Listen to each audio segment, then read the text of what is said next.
s'est dit, bon, ben, vu que déjà Twins c'est utilisé par d'autres danseurs, des danseurs hip-hop en l'occurrence, très connus, ben, on a rajouté une prod en fait, ce qui a donné Twins Prod, une production Twin en français. Ok, d'accord. Donc, d'après ce que je peux constater, vous avez commencé dès le début du mois de juillet 2010, donc c'est tout à fait récent. Mais d'où ça vient exactement? Pourquoi vous avez pris l'initiative de créer Taxi Booker? J'ai déjà entendu Taxi Nez Rouge, mais je ne savais pas si ça existait Taxi Booker. Mais d'où ça vient? Tu connais aussi le Yellow Taxi? Ouais. En fait, le concept de Taxi Zucker, il est né d'un triste constat en fait que j'ai fait en soirée, dans le sens où on partait dans des soirées qui se passent autour de Châtellerault, des soirées zouk qui en l'occurrence remplies. Il y a du bon son et puis aussi en l'occurrence il y a DJ Ino aussi qui mixe de temps en temps là-bas. Et, le triste constat qu'on a fait, c'est qu'on avait des DJ de qualité, un service de qualité, et puis personne dansait. Les filles étaient assises, les garçons étaient debout avec leur boisson, et puis ça dansait pas, pour X raisons. Et puis la raison qui sortait le plus, c'était que malheureusement, les garçons ne respectaient pas forcément les filles au niveau de la danse. Et franchement, au bout de toute une soirée, je suis rentré chez moi frustré, parce que je m'attendais à danser, et en fait, j'ai pas dansé. Quand je dis j'ai pas dansé à ce que j'aurais voulu danser en fait. Et puis quand je suis rentré chez moi, totalement épuisé de ma soirée, je me suis endormi une demi-heure. Au bout d'une demi-heure, je me suis réveillé, j'ai regardé ma twin, j'ai fait je sais ce qu'on va faire. Et c'est parti de là en fait. Je lui ai expliqué le concept, que ça serait bien qu'on ait une équipe de danseurs de zouk, qu'on formerait une équipe de danseurs élites. Et qui serait identifiable en fait par un t-shirt jaune, d'où le nom Taxi en fait, t-shirt jaune, écriture noire, Taxi Zucker devant. Ça veut dire que tu as besoin d'une danse, tu nous appelles, au même titre que les taxis, tu appelles un taxi, il répond présent et il t'emmène à destination. Nous, notre destination, c'est de te faire profiter de la musique, de la soirée en ayant une très belle danse. Et pour casser les préjugés en fait des personnes, à l'arrière du t-shirt on avait mis Dance Only en fait, ce qui dénote en fait le respect de la personne avec qui on va danser. Et puis dans un souci de qualité totale, on a mis leur surnom aussi, puisqu'on a décidé de donner des surnoms à chaque danseur. Enfin, on a décidé, ils ont choisi leur surnom et on l'a mis aussi sur le t-shirt pour si toutefois il y avait une réclamation ou un très bon commentaire, qu'ils soient capables d'identifier la personne avec qui ils ont dansé. Ok, donc vous donnez nom d'artiste, c'est bien ça? Oui. Donc c'est pas seulement centré sur les clubs, d'après ce que je peux comprendre, Taxi Zucker, c'est aussi dans les mariages, mais... Les Taxi Zucker, pour l'instant, on s'est représenté sur deux endroits, sur deux types de scènes bien distinctes. C'est comme tu disais les scènes, les clubs, excuse-moi. Et aussi en fait on a participé à une œuvre caritative, une levée de fonds en fait pour qu'il y ait des nouvelles écoles en Haïti. Et en fait on a offert nos services, de Taxi Zucker qui a eu un succès certain. Ok, d'accord. Donc je peux aussi remarquer que vous dansez pas que du zouk, il y a aussi de la salsa, du hip-hop, contemporain, du ballet. Ça vient d'où en fait tout ça? Donc ça vient toujours de la même chose? Non, en fait c'est vraiment une passion qui nous... au même titre que l'acide sur l'acier, nous la danse ça nous ronge en fait et on vit avec. C'est-à-dire que c'est une pure passion. En ce qui me concerne, moi j'ai commencé tardivement, mais après ça m'a jamais lâché en fait. J'ai commencé à l'âge de 16 ans, à l'âge de 14 ans plutôt, et puis j'ai enseigné à 16 ans. Et depuis, ça continue. Pour mes collaborateurs, c'est à peu près la même histoire avec des dates relativement différentes. Pour ma twin, elle a commencé vraiment beaucoup plus tôt que nous tous. Et puis après, on a plus ou moins continué à un niveau relativement semi-professionnel pour là en 2010 être professionnel. Après il y a Pure Tamika en fait qui est là, c'est vraiment pour elle si on enlève l'oxygène à un humain il meurt, si on lui retire la danse elle meurt je crois. Donc voilà. Ben, sur le plan financier, j'imagine que Taxi, ça se fait payer. C'est quand même pas gratuit que vous appelez pour avoir un cours charitable. En ce qui concerne l'équipe de Taxi Zucker, après c'est toujours une négociation avec les promoteurs. de soirée ou les promoteurs d'événements X. Pour l'œuvre caritative, on l'a fait à titre gracieux parce qu'on s'est dit que c'est une levée de fonds, donc on allait tout faire pour ramener de l'argent et puis aussi l'argent qui allait nous être alloué, qu'on allait reverser aussi directement à l'œuvre caritative. Après, en ce qui concerne les clubs, on a, comme toute bonne entreprise, comme toute bonne production, on a une grille tarifaire et puis on essaie de s'y tenir. Après, éventuellement, il peut y avoir des arrangements, mais il y a toujours un retour en fait en paiement. Voilà. Ok. Est-ce que Taxi Cœur, ça peut être aussi quelqu'un qui fait une fête chez elle? Ça pourrait éventuellement, oui, ça pourrait. Oui, on nous a déjà contacté pour ce genre de service. Après, malheureusement, ça n'a pas pu se concrétiser pour X raisons, mais oui, on accepte ce genre de proposition de service. Bon, d'accord. Donc, quelqu'un qui voudrait prendre un cours, ce serait combien exactement? Ça dépend en fait, parce que là, c'est pas dans le cadre des Taxi Zucker, c'est dans le cadre de la production Twin en fait, où on livre des cours à certains tarifs. Il me semble que la session de 4 semaines, c'est 80 $ de l'heure, c'est ça. Et 80 $ la session. Et pour les cours privés, c'est combien déjà? 50 $. Ouais, 50 $. Et il me semble qu'on fait aussi une ristourne si tu viens avec ton ou ta partenaire, où on fait encore, on réduit les tarifs. C'est vraiment un service à la carte, c'est-à-dire que si tu veux apprendre à danser mais qu'il n'y ait pas du monde, on est capable de soit se déplacer sur place, donc chez toi, si tu as un espace à louer, ou éventuellement louer des locaux et te délivrer des cours, ou si tu as vraiment l'âme plus, on va dire, aventureuse, venir dans les cours de groupe qu'on délivre. Voilà. Donc, j'imagine les cours de groupe, c'est du zouk. Là, pour l'instant, c'est concentré sur le zouk. Après, on nous a déjà approché pour des cours de... je vais pas dire de salsa parce que c'est beaucoup dire, mais plutôt des cours de perfectionnement, de lâcher prise et surtout en fait de spin au niveau de la salsa. Puisque la salsa comprend plusieurs techniques, plusieurs choses qui font que cette danse est très riche en fait. Donc, étant danseur de salsa de longue date, très expérimenté, on est plus à même de donner en fait certains ateliers spécifiques. Après, comme je disais, on donnait des cours de zouk. Là, très prochainement, on s'attaque au hip-hop en fait. Donner des cours privés, donner des cours de groupe. Donc voilà. Donc, Taxi Zucker est seulement à Montréal ou c'est à d'autres pays? Pour l'instant, c'est à Montréal, mais après, nous sommes ouverts à toute proposition raisonnable, bien sûr. Et dans ce cadre-là, je pense qu'on serait capable vraiment de se déplacer là où on nous appelle. D'accord. Et pourriez-vous nous en parler plus de ce qui est à venir dans les mois prochains? Très prochainement, le week-end prochain, on se retrouve à Québec pour présenter une de nos créations, en fait, Zouk, notre première création, notre premier show, au Festival international de salsa de Québec, euh, qui s'est passé c'est le 23, 24, 25 septembre. Pour la suite, là on est sur aussi une autre une autre représentation en fait en novembre, le 5 novembre il me semble, pour le premier festival Bachata Zouk de Montréal, et il me semble même peut-être d'Amérique du Nord.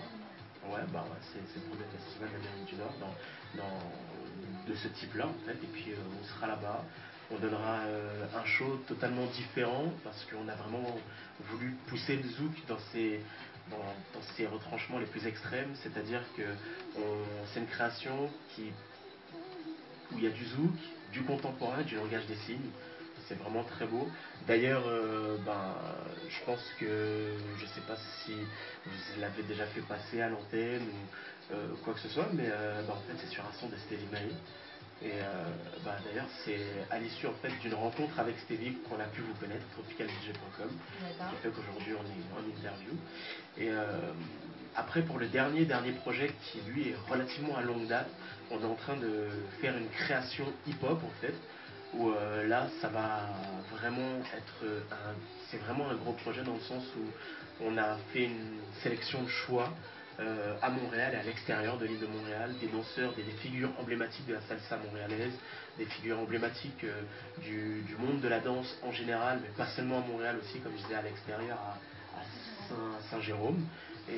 Et donc voilà, en fait, et donc dans les mois à venir, vous aurez vraiment une création hip-hop digne des meilleures grosses productions hollywoodiennes, si je peux me permettre. Ok, ouais. Donc votre valise est complètement chargée, donc je ne sais pas si Poupa voudrait ajouter quelque chose, vous voudrez aller danser. Ben, ce qui concerne le concept, je l'ai déjà dit, ils connaissent mon avis là-dessus. C'est vraiment quelque chose de bien pensé, qui trouve sa place en tout cas ici à Montréal, ailleurs peut-être, mais ici à Montréal c'est vrai qu'ils ont touché juste.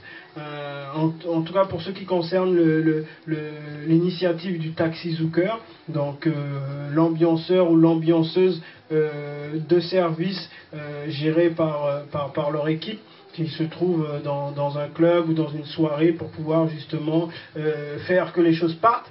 Parce que c'est vrai, souvent le problème c'est que tout le monde se regarde dans les yeux et puis personne n'ose faire le pas parce que la salle elle est vide. Et puis il y a des filles aussi qui refusent certains mecs parce que bon, c'est vrai, ils arrivent, ils sentent l'alcool ou ils sentent la sueur. Tu vois, ça c'est vrai que c'est un manque de respect que l'on voit en tout cas, que ce soit en club ou en soirée. Il y en a qui sont assez, comment je dirais, hostiles aussi, ne serait-ce qu'à une réponse négative d'une fille, ne serait-ce de lui dire non, il peut l'insulter, il peut moi j'ai déjà vu l'envoyer son verre de sa collation dans la face, et c'est vrai, c'est toutes ces choses-là qui font que ça ternit un petit peu l'image des soirées, et puis l'envie des gens d'aller danser avec un inconnu. C'est surtout ça, et c'est dommage parce que c'est comme ça que les gens se rendent compte, et puis d'une part, et puis c'est l'essence même du club ou de la soirée privée, c'est que tout le monde ne se connaît pas forcément, et c'est pas pour autant on n'est pas disposé ou prédisposé à échanger corporellement. Une expression. D'ailleurs, en fait, si tu viens dans un club, c'est pour danser, donc je vois pas l'utilité de rester là en train de regarder les filles ou rester là en train de regarder les gars, parce que si tu voulais rester là en train de regarder, tu aurais pu rester chez toi regarder la télévision, ça allait faire pareil. Donc, si tu viens quelque part, donc tu peux pas danser, je comprends, tu peux pas danser avec n'importe qui, c'est quand même personnel danser avec quelqu'un, c'est quand même ton corps qui est collé avec la personne. Alors, je sais pas, je trouve que c'est une bonne idée d'avoir créé Taxi Zooker. C'est quand même mettre l'organisation, de créer l'ambiance. Si je peux me permettre aussi, c'est que à travers nos cours en fait, ou nos initiations qu'on donne, j'explique aussi l'origine du zouk, et qui a vraiment une histoire riche, une origine profonde. Et ce qu'il faut savoir, c'est que le zouk tel qu'il est dansé aujourd'hui n'est pas vraiment le zouk tel qu'il est ou tel qu'il doit l'être, car chaque posture, il y a 3 stades en fait de rapprochement. Un stade où les personnes ne se touchent quasiment pas, où ils sont juste en posture de danse, un stade où ils sont relativement proche, et un stade après totalement proche, celui qu'on voit régulièrement, qui s'accouple sur la piste de danse, oui, voilà. Faut le dire. Mais j'espère qu'on aura je sais pas, la chance de vous voir danser aujourd'hui, puisque les rappeurs ont eu leur chance de nous faire quelque chose. Alors j'espère ou j'imagine, puisque vous êtes accompagné de vos filles ici, donc vos partenaires en fond. Donc, je ne sais pas si tu es prête à ça ou... Juste le temps pour moi. Pose-moi encore quelques questions. J'ai choisi un morceau et puis on est parti. Hein, on est là pour ça. Sinon, on ne sera pas payé. Et puis, voilà quoi. Mais sinon, en ce qui concerne aussi tout ce que vous faites, hormis le concept Taxi Zooker, c'est-à-dire qui touche au cours de danse à proprement parler, que ce soit hip-hop ou bachata, etc. Est-ce que si moi je suis l'impertinent, on va dire, là je vais vous poser la question par rapport à ce qui se fait déjà à Montréal. sans prétention de vous, vous vous placez comment et comment vous, comment je veux dire, je veux pas que ça soit une attaque non plus vis-à-vis des autres. Que pensez-vous de ce qui se fait actuellement et si on doit le mettre face à face avec ce que vous allez présenter ou ce que vous présentez, c'est quoi sur la balance? Ça représente quoi? J'ai pas totalement compris. T'as pas compris? C'est-à-dire que vous, sur cette scène-là, Oui. vous vous positionnez comment? Au niveau de la danse, tu parles? Ouais, de la danse. Ah, et au qu'est-ce que niveau vous du pensez apporter par rapport à ce qui se fait déjà? Parce que bon, des cours de danse, il y en a, il y en a pas mal qui dansent, que ça soit de la salsa, etc., etc. Surtout pour la salsa, c'est la grande mode un petit peu partout dans le monde là. Et donc par rapport à ça, exactement. Par rapport à ça, en fait, je le dis, on a une réelle prétention, dans le sens où nous avons vraiment travaillé fort, travaillé très fort, et fait un réel travail de recherche en ce qui concerne le zouk. Et notre positionnement, en tout cas en ce qui concerne le zouk, je le dis, en Amérique du Nord, nous sommes totalement précurseurs. Nous sommes les seuls, ou du moins, je pense qu'avec le temps on le sera bientôt plus, mais nous sommes les premiers à donner ce qu'on appelle le zouk caribéen, la racine de tous les zouks. C'est-à-dire qu'aujourd'hui il y a le zouk lambada, c'est-à-dire le zouk des Brésiliens, il y a le kizomba, la kizomba en fait, parce que c'est comme ça qu'on l'appelle. Je me suis déjà assez fait taper sur les doigts par les Cap-Verdiens. Donc la kizomba. C'est vrai, moi j'aurais dit, et puis je le dis quand ça m'arrive de parler, je dirais le kizomba, effectivement. Donc si c'est là, tant mieux, tu vois. Tu nous as appris quelque chose aujourd'hui, et puis je pense pas être le seul, donc c'est vrai. Donc la kizomba. Voilà. Auditeurs et auditrices, vous entendez, petite rectification importante. On dit pas le kizomba, mais la kizomba, et ça c'est vraiment les originaires qui nous l'ont dit. Ok, donc à tout le monde, ne faites pas cette grosse faute que nous faisions autrefois, d'accord? C'est la kizomba. Et donc en fait, ce qu'il faut savoir, c'est que nous, la prétention qu'on a, c'est vraiment d'apporter la base, la racine de la racine. Si tu veux danser le zouk brésilien ou la kizomba avec une oreille musicale certaine, une finesse certaine, tu te dois de passer par le zouk caribéen. C'est un passage obligatoire, incontournable. Tu iras vers les autres danses, tu feras les autres styles de zouk, tu auras toute la technique, mais l'essence même de la danse, tu n'arriveras pas à le capter parce que tu ne seras pas passé par le début. C'est comme si je t'apprenais à lire sans passer par l'alphabet. Donc en fait, tu fais que de l'imitation, tu ne lis pas. Voilà. Mon Dieu, quelle définition, c'est... on se voit. Ça me touche. Non, mais c'est si bien dit que c'est vrai que tout de suite on capte le sens. Donc, est-ce que vous, parce que bon, on a parlé, c'est vrai que aux chanteurs on leur demande de nous faire un petit freestyle, de faire quelque chose.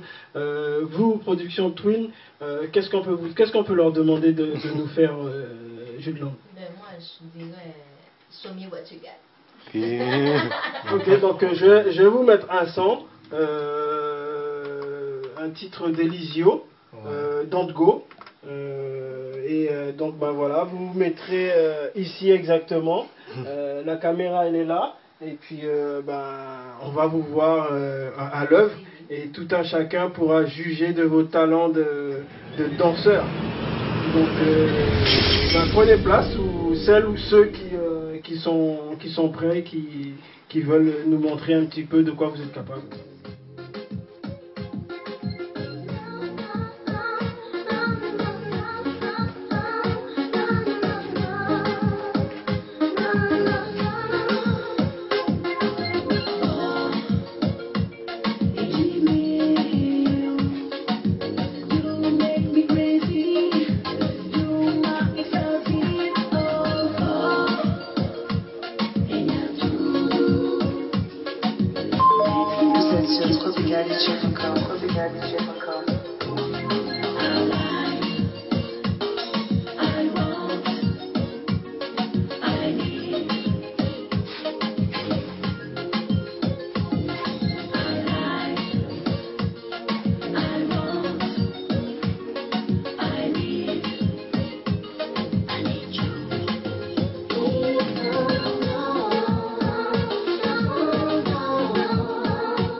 Tropical Yellow One in the mix.